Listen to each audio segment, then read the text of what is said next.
let's take a look here at some charts. Let's do a little kind of market recap update. See what's going on. Check out Market Cipher. All right, so S&P 500 still putting along. So starting September on Monday, September often known as Rectember. Hoping that's not the case, but the last 3 years it was. But either way, the whole point at the end of the day, for crypto at least, is we still have this blow off top that we need to wait for. So yeah, maybe we can see some kind of like little correction here in the S&P 500. 10% would be awesome. That would be a beautiful little bullish chunk, as long as it like stayed with this trend right here. We just kind of toyed around this line, maybe just come down a little bit. Come over here. What does this put us? That's December. So let's move this to like beginning of October-ish. That's end of October. It's mid. Okay, this is beginning of October right here. So we don't necessarily have to go all the way down to that line in the like under 500s. But I mean, if you get like a nice little dip here, a little pullback down to like 600 or something, that's pretty bullish for a continued move throughout the end of the year. I'm sure you've read also, there's a lot of like people scared of recession that's incoming. Like it seems like, I mean, for us, I guess, because we follow the news and stuff, it seems like it's kind of obvious that we're gonna get, some kind of mess from this whole printing of cash, and like eventually all this cash printing catches up to us. So that's why we own Bitcoin. Bitcoin, they cannot print.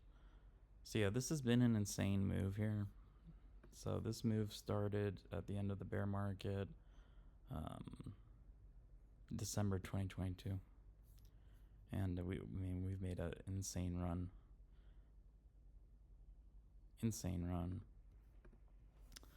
And the chart really doesn't even look fucked up at all or anything. Really, like, these corrections, this is about the time usually that you would have something like that.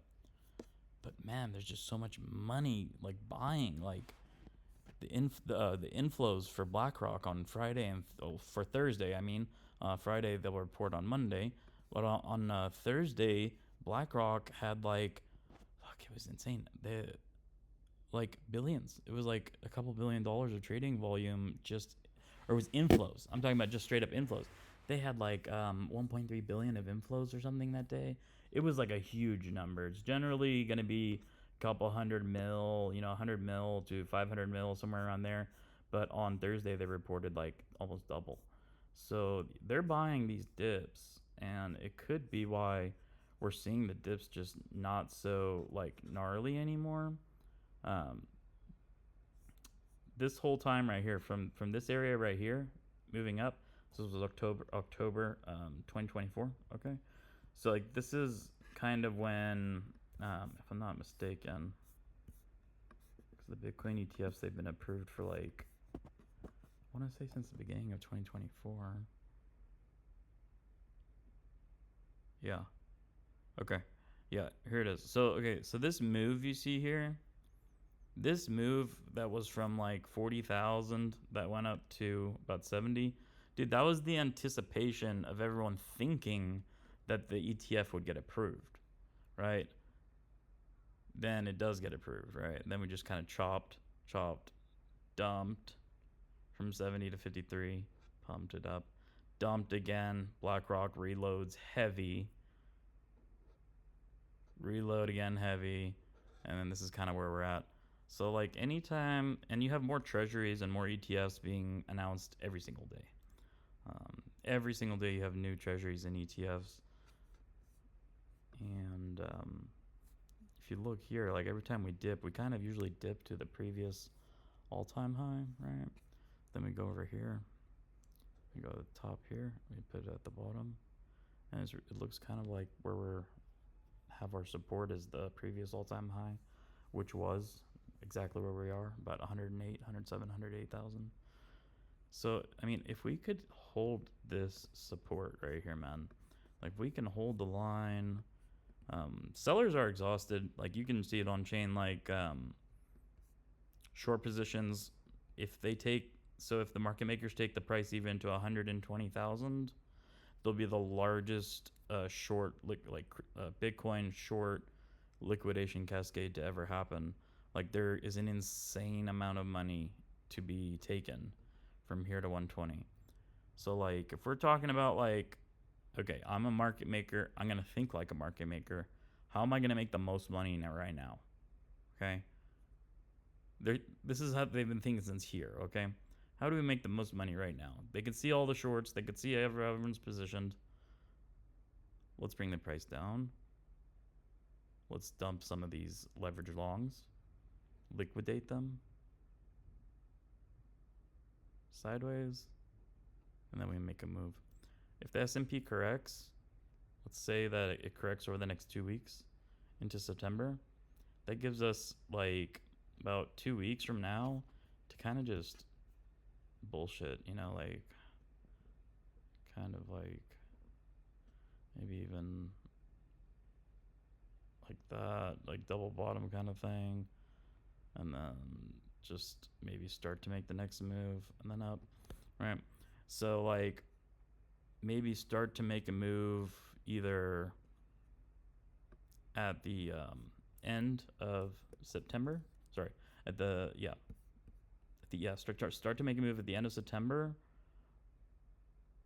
or maybe just it's slightly delayed, right? Like so maybe we go sideways, kind of here, bullshit, sideways, just range under 110, and then finally like get to the 110, maybe reject from it once, retest our support, and then we fucking blow right through it. And then once we pass this like $112,469, it's pretty much the skies are clear because you're just in price discovery mode. That's your last major resistance, really. It's your previous support. These three tops you see here, man, these are just wicks. Like these are not like full candles. It means it just went up there for like a few minutes or whatever, and before that day the candle ended, it had come down already. So like 120 is really the next spot that's like technically resistance. There's probably a lot of sell orders over there as well, but there will be so many fucking shorts liquidated in this move here that any sell orders or sell walls sitting at 120, it will literally just like blow through them, because that's like what a massive short squeeze is gonna do. It's gonna fucking GameStop the shit out of it. It's gonna like fucking rip. So yeah, outlook on Bitcoin is looking pretty good. Actually, structurally is still it looks insane. Like it's just an amazing chart.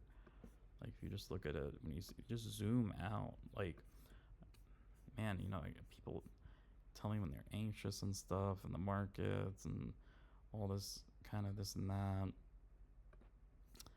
But really, if you just zoom out and then really look at the big picture here, this is amazing. So this is 2019. So this one doesn't have the entire chart, but this is what it looks like even if you take the whole, 15, 20 years it's been out.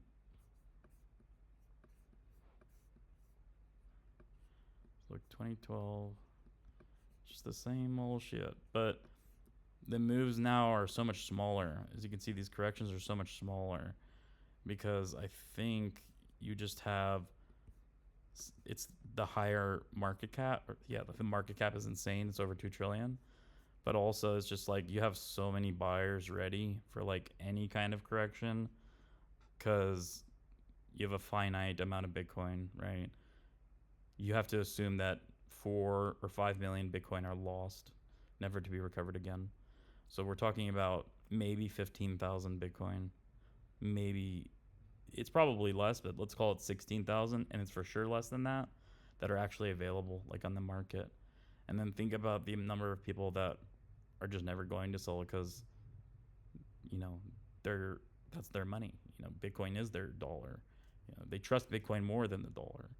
So you have a lot of people like that, and then you have your traders and stuff. So that's why I think these dips just aren't that gnarly. Like last cycle, dude, if we were comparing to the same prices we're at right now, last cycle we would be sitting at like 85,000 right now, or like 88,000, and then like over the next couple days we'd go to like 75, then 60, then 55, and 48, and then we'd find some kind of like bottom, then go sideways.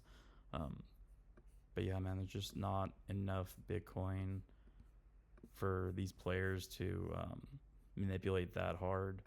They really would really have to work together if they wanted to manipulate it that much. But yeah, Binance is very, very fucking liquid. They are super rich. So never underestimate Binance. But honestly, like just from looking at the charts, like these dips just seem so much smaller. Like they're getting so much smaller. And that's just because you have a lot of buying power that's holding the line.